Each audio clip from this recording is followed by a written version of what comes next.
Now I've got a honey ham, a spiral honey ham, and I'm going to cook it in the Instant Pot. I will have to cut it down a little bit because it's too big for the Instant Pot. But since I don't have an oven, it's going to work out perfect. It's already cooked, so I'm really just heating it up, but I'm going to put a glaze on it.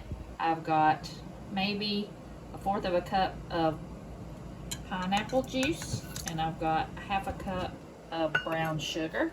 I've also got some maraschino cherries, and I'm going to put just a little bit of that juice in there. I've got some Dijon mustard. I'm just going to eyeball about 2 tablespoons. I've also got this mustard, stone ground mustard, that I need to use up, so I'm just going to plop a little bit of that grainy mustard in here. And all over my counter. I'm going to add 1/2 cup of honey, but I'm just going to eyeball it because I do not want to have to clean that measuring cup, so I'm just going to add a pretty good bit of honey.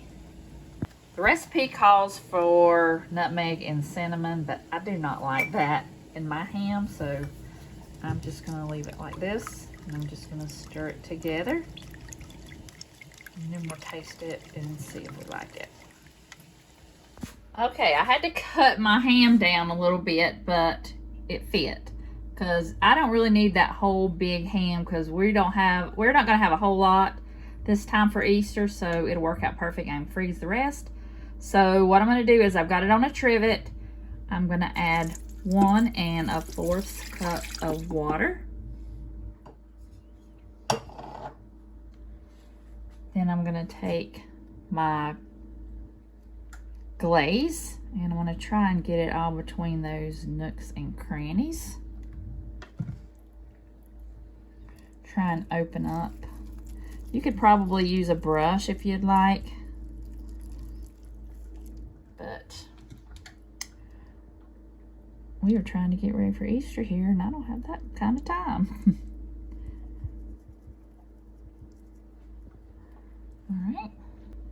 I'm going to put the lid on. I'm going to manual cook it for 4 minutes and then let it release for 10 minutes.